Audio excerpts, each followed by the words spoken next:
Is this the end of terrorists that are stuck in tunnels in Rafah in the Gaza Strip? Is it the end of the ceasefire as hundreds of terrorists took a very hard blow by Israel after firing on the IDF? Elsewhere, the Mossad exposed the terror infrastructures that Hamas is building in the heart of Europe in a breathtaking operation. And the Americans are furious with Hamas because the terrorist organization refuses to disarm and is trying to bring about the collapse of the ceasefire. And additionally, $500 million that were earmarked were stolen by Hamas and then stolen again by different operatives, exposing a rift inside the organization. While all of this is going on in the south, in the north, there is a growing assessment that Hezbollah's pace of reconstruction will require a broad operation in Lebanon. And we'll also take a look at how the Muslim Brotherhood operates to undermine democracies in the West. Welcome to Boots on the Ground. I'm your host, Yair Pinto, and this is your weekend edition in which we'll bring you the whole truth about what's happening in Israel, including details that slipped through the cracks during this week. The big story today is a massive intelligence operation that saw the Israeli Mossad teaming up with European intelligence and law enforcement organizations to break up a plot by Hamas to build capabilities and store up weapons and explosives for future terrorist attacks, primarily against Israeli and Jewish institutions and facilities. An associate of senior Hamas figure, El-Haya, is preparing the day of command for a full intifada with weapons and explosive charges in Europe. The Mossad continues to determine activity to eradicate the global terrorist activity of the murderous terrorist organization Hamas. Now, a terror network operated by Hamas in Europe, mainly in Austria and possibly also in Turkey, has been revealed using the son of a senior Hamas official posing as a European student. And we'll bring you all the details. And back in Israel, alongside efforts to negotiate their release, the IDF struck hundreds of terrorists hiding in the underground tunnels behind the yellow line in the Gaza Strip. At this point, it's not clear how many of them are still alive. However, they have only themselves to blame for the terrible situation, as terrorists inside the Gaza Strip violated the ceasefire this week and fired at IDF forces in Khan Yunis. And in retaliatory strikes by the Israeli Air Force, at least 25 terrorists were eliminated, including a Hamas battalion commander and the head of the terrorist organization's naval array. But losing their underground arrays in Europe and taking another pounding in the Gaza Strip are not the only problems that Hamas is facing this week. The Americans are furious with them for trying to oppose the American proposal at the United Nations Security Council, and now the planned meeting between White House Special Envoy Steve Witkoff and Hamas leader Khalil El-Haya was cancelled. And last but not least, Hamas is facing internal rifts between the military wing in Gaza and the leadership in Qatar, as well as representatives of the Muslim Brotherhood residing inside Qatar after $500 million raised for Gaza were in practice invested in huge real estate deals in Turkey. And in the northern arena, the IDF hit more Hezbollah targets in southern Lebanon this week as the Iranian-backed Shiite terrorist militia steadily works to restore its capabilities. They're also lying endlessly about what they're doing, what damage they've sustained, and many other things, but we'll have the truth for you. And speaking of lies and deception, this week the IDF struck a Hamas training compound in Ein el-Hilewech in the Sidon area of southern Lebanon, but the terrorist organization tried to say that it was an innocent sports field. And the IDF spokesperson in Arabic published evidence that tells the real story, and we'll tell you all about it. But as much damage Hezbollah and the other terrorist organizations operating in Lebanon have sustained up until now, there is a growing assessment in the Israeli intelligence echelon that a broad military operation in Lebanon will soon be necessary in order to push back the growing threat. And speaking of threats, Hezbollah leader Naim Qassem said in a recent speech that everything has a limit. I won't elaborate more, but I just say pay attention. And here at Boots on the Ground, we always pay attention, and we'll bring you the latest details on this story as it develops. But first, far from us, the threat against Israel is increasing from an unexpected direction as military sources in Sudan reveal the Houthis in Yemen are building a presence in their country with Iranian backing. The Sudanese raise concerns about the possibility that the Houthis will acquire chemical weapons and attempt to fire them at Israel in the future.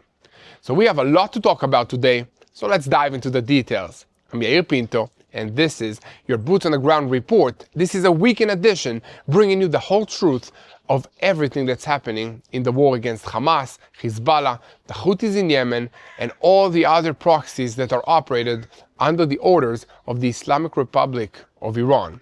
So welcome to Boots on the Ground. This is the news report that brings you the whole truth from Israel. So it's time to click on the subscribe button so that you remain tuned and help us share the truth with everybody around the world. Keep praying for the peace of Jerusalem, and let's begin. So before we get into the news about the terrorists trapped inside the tunnels of Gaza, we have to tell you the details of a story about the situation in Europe, where we've been trying to warn the people for years about the terrible danger growing in their midst, and now maybe they'll finally listen. On Wednesday afternoon, the Israeli Mossad intelligence agency published a statement in which it revealed the scope of Hamas's activity in Europe, and amongst other things, through its people residing in Turkey. The statement added that this is a determined struggle to foil attacks around the world. A close cooperation between the Mossad and intelligence and enforcement services in Europe led to the seizure of weapons and arrests of terrorist operatives on the continent. The authorities in Germany and Austria carried out a series of counter-terrorism operations using information that is provided by the Mossad and the terror operatives that were arrested, and caches of weapons intended to be used by the cells to harm innocents on the day of command. All of this was exposed. So in a special operation by the Austrian Security and Intelligence Services, DSN, in the city of Vienna, last September, a weapons stash was uncovered and confiscated, including pistols and explosive devices. In the investigation of those involved, it was discovered that the items hidden in the exposed cache belonged to Hamas operative Muhammad Naim, the son of Basim Naim, a senior member of Hamas's political bureau in Gaza, and a figure very close to Hamas leader Khalil al-Haya. The Mossad continued by saying that the involvement of the organization's leadership from Qatar in promoting terrorist activity is not being revealed for the first time, even though senior Hamas officials repeatedly denied publicly as part of the efforts to protect the terrorist organization's image before international public opinion. Furthermore, since the October 7 massacre, the Hamas terrorist organization has been operating with increased vigor in building infrastructures and recruiting terror cells in Europe and additional areas. This is similar to the Iranian regime and its proxies. Even these days, the Mossad continues determined activity to thwart dozens of attack vectors around the world as part of the Mossad's responsibility to thwart terror abroad and its commitment to the security and the defense of Israel and Israelis all over the world. However, despite the ceaseless efforts of the Mossad and their counterparts in the intelligence and the security agencies of many countries around the world, there is fear that it is only a matter of time before the terrorists are able to execute a large-scale attack. However, by publishing the names of the son of senior Hamas official in Gaza and a key terror operative who left Turkey for Germany, the Mossad is exposing the terrorist organization's connection with Ankara and the patronage that it receives from Doha, Qatar. Behind the successes of the exposure stands, as noted, a wide-ranging partnership between Israel and the security law enforcement authorities in European countries. These countries recognize the situation and operate on the legal and the security levels to capture the cells and file indictments against them.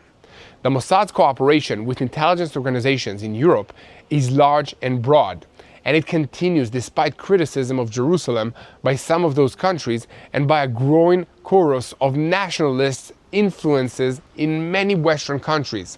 The responsible voices in European countries recognize the dramatic rise in terror activity in their midst and are creating a legal infrastructure of enforcement and orders to capture members of the terrorist cells and ensure that they sit behind bars.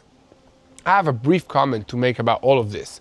In recent months, some very influential people in conservative political circles in several Western countries have been demanding to know why their governments continue to support Israel. The general tone of these demands is that Israel is a small, isolated, geostrategically insignificant country that is always getting into trouble and needing endless help, mostly from America. There is one man in particular who has a wide following in the United States and has been making it a major priority lately to push what he calls an America First agenda, saying that Israel is an irrelevant country on the world stage and that America does a lot for us and never gets anything in return. In particular, he has complained that America and the West fight Israel's wars, and all America and the West get for doing this are problems that they do not need and enemies that might be their friends if they didn't support Israel. This week's revelations by the Mossad about the assistance that it gave to the Europeans in pushing back against the growing jihadist threat in their midst is just one example of why these critics of Israel are as wrong as they can be. Let us know in the comments, guys, what do you think about this issue? Because in the coming weeks, here at TBN Israel on Boots on the Ground, we will give you more stories about it. So you can help us by letting us know in the comments, what do you think about the campaign against us by these people who claim that America and the West don't get anything in return for their support for Israel? Now, just a moment before we move over to what is happening on the ground in the Gaza Strip and how the IDF is dealing with the terrorists in the tunnels in Rafah, I want to ask you once again to continue supporting the truth. You can do that by sharing our videos on YouTube and following us on social media, and above all, by clicking the subscribe button if you haven't already, so that you never miss another episode of Boots on the Ground. Now, speaking of the truth about what's happening in Israel, I want to talk to you for just a moment about one of our partners. They have their boots on the ground here every single day because in Israel, emergencies just don't wait. One day it's a rocket, the next day it's a ramming and stabbing attack, and almost every day there's babies that are being born, people having heart attacks, and everything else that you can imagine. These emergencies can happen anytime, anywhere, and when they do, Magen David Adom are the first to respond. So before the cameras arrive or the story is breaking out, they're already on the scene saving lives, bringing order to the chaos and giving people a second chance. But staying ready takes more than courage. It takes ambulances, medical equipment, trauma supplies, trained volunteers, and armored protection. All of this requires support, and that's where you come in. If you want to support Magen David Adom and save lives in Israel, please go to savelifeisrael.com. Again, that's savelifeisrael.com. Help Magen David Adom stay strong, fast, and prepared, so when the next emergency hits, they'll already be on their way to save lives. And now, we're getting back into the news and switching our focus to the Gaza Strip, starting with the southern city of Rafah, where this week the IDF managed to eliminate dozens of Hamas terrorists who are trapped deep underground in the tunnel system of the Janina neighborhood. This came after a successful engineering operation to isolate these tunnels and cut them off from shafts that would have allowed the terrorists to flee to the El Mawasi area or to the Gaza City area. At the same time, several terrorists who tried to flee the place after they came up to shafts above ground were eliminated by IDF forces from the Golani Brigade. The IDF is determined to continue the operation to cleanse the area and strike the dozens of terrorists who are still deep underground. An IDF source said that according to the intelligence assessment, only a few dozen terrorists remain in the tunnels, and they are coming near to the end of their ability to remain in hiding. If they do not surrender soon, they too will lose their lives for no purpose. As a reminder, Palestinian sources revealed a few weeks ago that the ultra-Palestinian news agency that Gaza ceasefire mediators are conducting indirect negotiations between Hamas and Israel with the goal of ensuring the exit of Hamas terrorists who are behind the yellow line in various areas across the Gaza Strip under the protection of the International Committee of the Red Cross and the United Nations. The sources noted that Israel is conditioning the terrorists' exit on the handing over of their weapons, a demand that the murderous terrorist organization is rejecting because apparently that's how it is with terrorists. They just don't want to give up their arms. In addition, it was claimed that Israel does not have precise information regarding the terrorists in Rafah and other areas due to sensitive security conditions dictated by the nature of the communications between the combat units and the commander. So let us know in the comments, what do you think about all of this? And while you're at it, click the subscribe button if you haven't already. And now, we're moving on to a more recent event in the Gaza Strip, as the seamless attack by Hamas operatives on Wednesday on an IDF unit that is deployed on the yellow line near the city of Khan Yunis prompted a swift and lethal response by the IDF in the Zaytun neighborhood in the northern part of the Gaza Strip. In the strike, the Zaytun battalion commander, who also serves as the deputy brigade commander, was eliminated, and alongside him, also a senior in the Hamas naval array in the Gaza Strip. The IDF also struck in the Khan Yunis area and in Sajaiya, and also near Palestine Square in central Gaza City. In the Strip, they claimed that since the morning hours, 25 terrorists who organized for combat were eliminated in IDF strikes all across Gaza.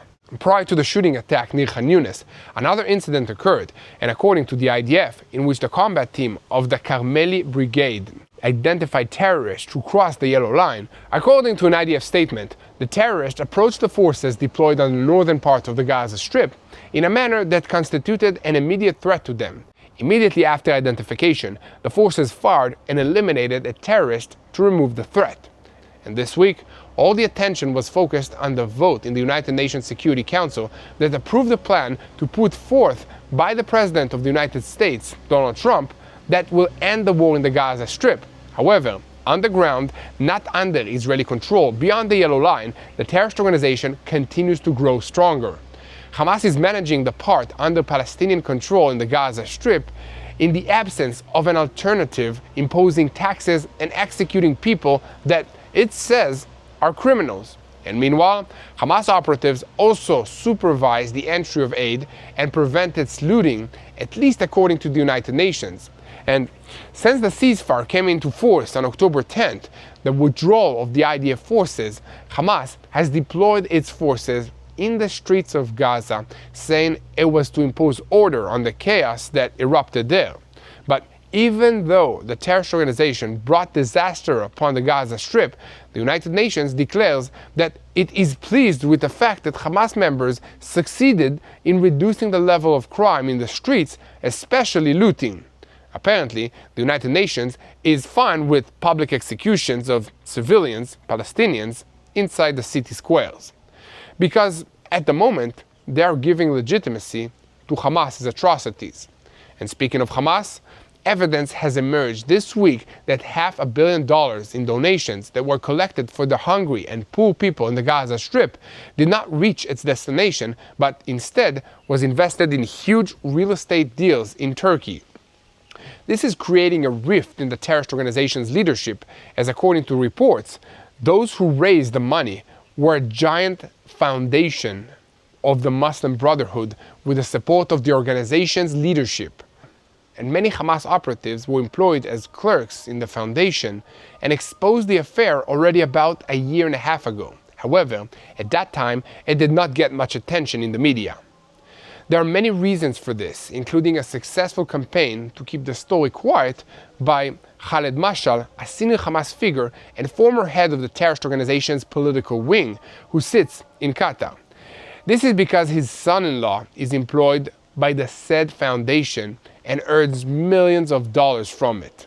However, now, as noted, the affair is being widely reported in the Western and even Arab language media and is in fact creating a rift between Hamas's military wing in Gaza and the Qatari wing of the Muslim Brotherhood, including Khaled Mashal. So guys, continue to spread the truth, share, follow us, and most importantly, don't forget to hit that subscribe button so that you never miss another episode of Boots on the Ground. Now, we are switching our focus to the northern arena, where there was plenty of activity this week. In the early afternoon of Wednesday, the Air Force launched a wave of strikes on Hezbollah targets in 4 villages in southern Lebanon: Dir Kaifa, Saur, Ainta, El Ta'ir, Filasei. In the evening, the IDF updated that it had destroyed weapons warehouses of Hezbollah's rocket unit, saying that the warehouses that were struck were located in the heart of a civilian population. This is another example of the terrorist organization Hezbollah's cynical use of civilians, Lebanese civilians, as human shields. A military source added that the strikes that the Air Force is conducting are enforcement strikes against Hezbollah after the IDF identified preparations by the terrorist organization at those targets. The strikes are currently being carried out in the village of Shaur and the village of Kifa in southern Lebanon in the Tyre area. As noted, Hezbollah's activities in the village of Bet Lif is one of many examples of Hezbollah's attempts to rehabilitate its assets throughout Lebanon with an emphasis on the rural area. Before the strikes were carried out, the IDF Arabic spokesperson issued a statement on social media, which millions of people all over the Middle East monitor, saying, "When we say we will not tolerate any threat on the northern border, we mean all the terrorist groups operating in the area, and we will continue to act forcefully against Hamas's attempts to entrench in Lebanon and to eliminate elements who plan to harm our society." And shortly after the initial wave of strikes, another evacuation notice was published saying, "Urgent warning to the residents of southern Lebanon. The IDF will soon strike military infrastructures of the Hezbollah terrorist organization throughout southern Lebanon, and in the face of the organization's prohibited attempts to rehabilitate its activities in this area, the IDF will respond. This is an urgent warning to the residents of the buildings marked in red on the maps that will be presented, and in the structures adjacent to them. In the villages of Dir Kifa and Shaur, you are in a building used by Hezbollah. For your safety, you are requested to evacuate immediately and move away. Remaining within the area of the buildings endangers you." The IDF also reveals last night that Hezbollah is working to restore its capabilities in the village of Bet Lif in southern Lebanon and called this a blatant violation of the understandings between Israel and Lebanon. According to the announcement, IDF forces led by the Northern Command and in cooperation with the military intelligence located dozens of terrorist infrastructures in the area of the village, including Hezbollah headquarters and weapons warehouses. The terror organization places these in civilian homes of the village's residents near the civilian buildings and near the facilities. On Tuesday, the Air Force struck a Palestinian refugee camp in El-Khilech in Sidon, prompting a denial by Hamas, which claimed it did not operate at the struck site at all. The IDF announced that the target of the strike was a Hamas training facility, but the terrorist organization denied it and claimed that it was an innocent sports field. In response to this obvious lie, the IDF Arabic spokesperson posted a notice by Hamas itself, which invited young recruits to come to this location in order to enlist in Hamas. To give some context to this story, Ein el-Khilech is the largest and most crowded Palestinian refugee camp in Lebanon, and the Lebanese state has no actual control of anything that goes on in that location. The Lebanese National Army makes an effort to maintain a perimeter around the camp, making sure that no Palestinians live and no one else goes in. But inside the camp, heavily armed gangs and terrorist groups are the closest thing to law and order. Ein el-Khilech is considered one of the most complex areas in Lebanon in terms of weapons collection and handover due to the multitude of wanted persons, criminals, and armed organizations. Hamas cells operate within the camp to carry out recruitment and training activities. Hamas sees the camp as a strategic asset, both as a hiding place for its operatives and as an area from which an operational infrastructure can be built while bypassing the supervision of the Lebanese state. As it is also a hub for the smuggling of weapons, narcotics, and many other things, Hamas also makes use of all of these for its purposes. The IDF Arabic spokesperson, Colonel Avichai Aderi, published a post on Thursday morning pushing back against Hamas claims that the IDF had struck a civilian area in the camp, saying, "Last night, we precisely struck a Hamas training and recruitment facility in Lebanon, which was part of a plot to carry out attacks against Israel. We struck the facility, which Hamas repeatedly called its youth to join in the ranks of its terror. It was not a quiet facility, as it was claimed in the media. The IDF spokesperson opened his message with a headline, "The call that exposes the lies of Hamas and some Lebanese elements," and added, "Have you forgotten the Palestinian terror that undermined Lebanon's government for years and ignited bloody wars on its soil? Today, the scenario is repeating itself from within the Ein el-Khilach camp, which has become a branch that harms the sovereignty of the state of Lebanon." And a separate statement by the IDF spokesperson's office emphasized that we are monitoring and we will not allow terror to raise its head again. When we say that we will not tolerate the presence of any threat on the northern border, that means all the terrorist organizations that are operating in the area and threatening our security. And in regards to the other big terrorist organizations that operate in Lebanon, the intelligence assessment is growing that the pace of Hezbollah's rehabilitation will require the IDF to embark soon on a broad operation in Lebanon. Last week, in a speech marking Martyrs' Day, Hezbollah Secretary General Naim Qassem referred to the Israeli strikes, saying, "Everything has a limit. I will not elaborate more than that, but I will only say, pay attention." However, a week earlier, the Air Force struck Hezbollah targets in southern Lebanon, and senior IDF officials said that this is a continuation of the same line of aggression and enforcement, and that there is no change in the policy. We are preventing Hezbollah's rehabilitation. This is not an escalation. Last month, in a special discussion convened by the Prime Minister Benjamin Netanyahu, severe warnings were raised that the terrorist organization continues to arm itself and rehabilitate its infrastructures in southern Lebanon, including the smuggling of short-range rockets from Syria. It was also said in the discussion that Hezbollah is rehabilitating buildings in southern Lebanon and staffing villages with local operatives. In recent days, it should be noted a series of security discussions was held on the tensions on the northern border. And meanwhile, the American envoy Tom Barak set a deadline for the Lebanese army, according to which, if there is no change in the situation by the end of November, Israel will be able to strike. He also said the United States will understand this. With that in mind, the IDF is preparing for a round of fighting of several days against Hezbollah in the north, as Israel escalates threats to renew fire and hopes that pressure on the Lebanese government will lead to Hezbollah's disarmament.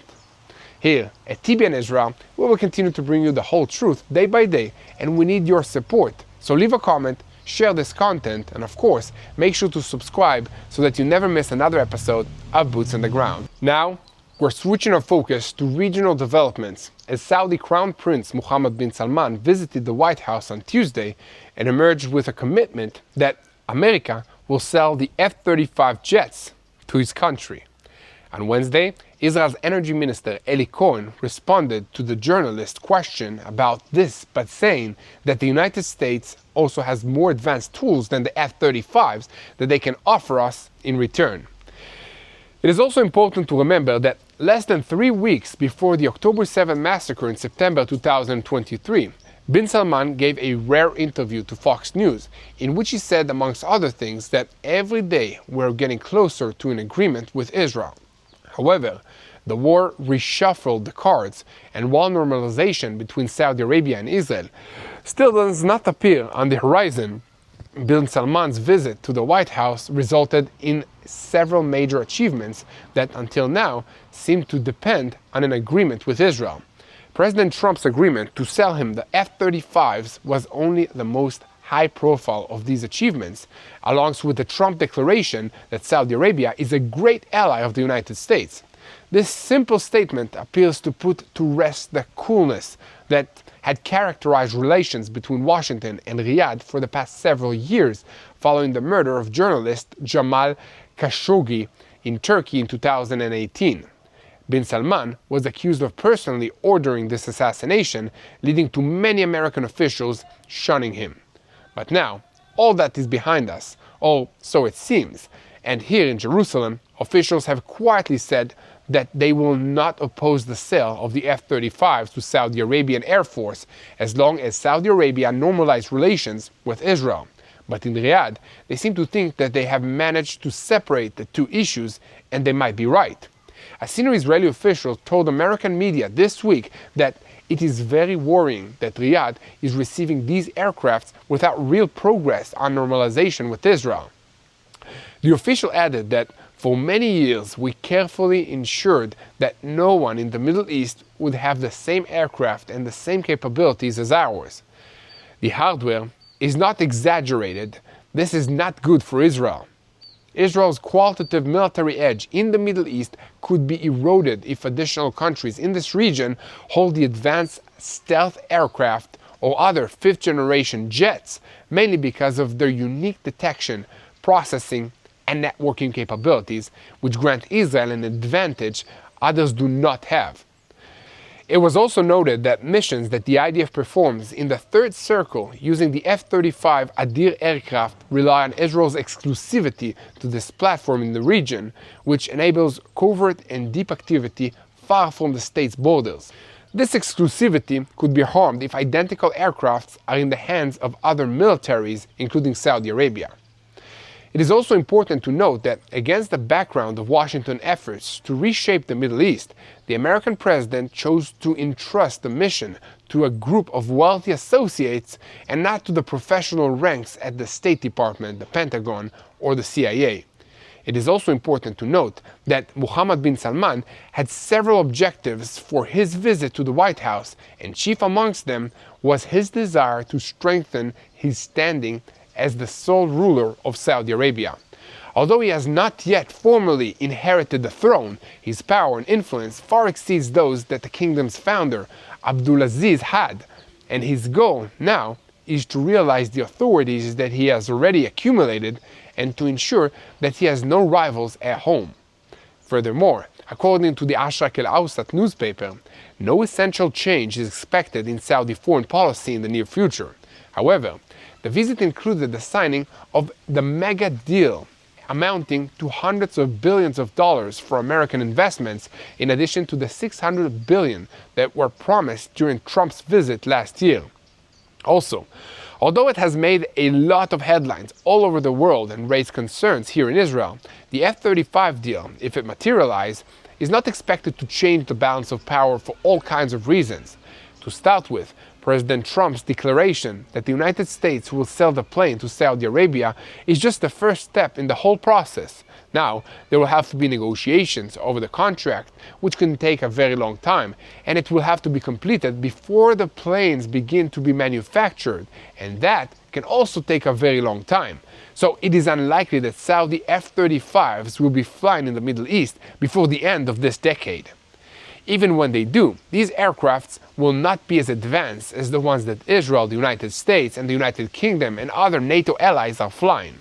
On that subject, it is also important to note that Germany is in advanced negotiations from its own fleet of F-35s, and those aircrafts will all have to be manufactured and delivered before the Lockheed Martin facilities start working on the Saudi Arabian planes. And finally, it's important to note that even the most technologically advanced planes, weapons, and equipment are only as useful as the soldiers who use them in battle. And in recent battles, the Saudi military's performance has not been very impressive, despite their having some very impressive American-built equipment.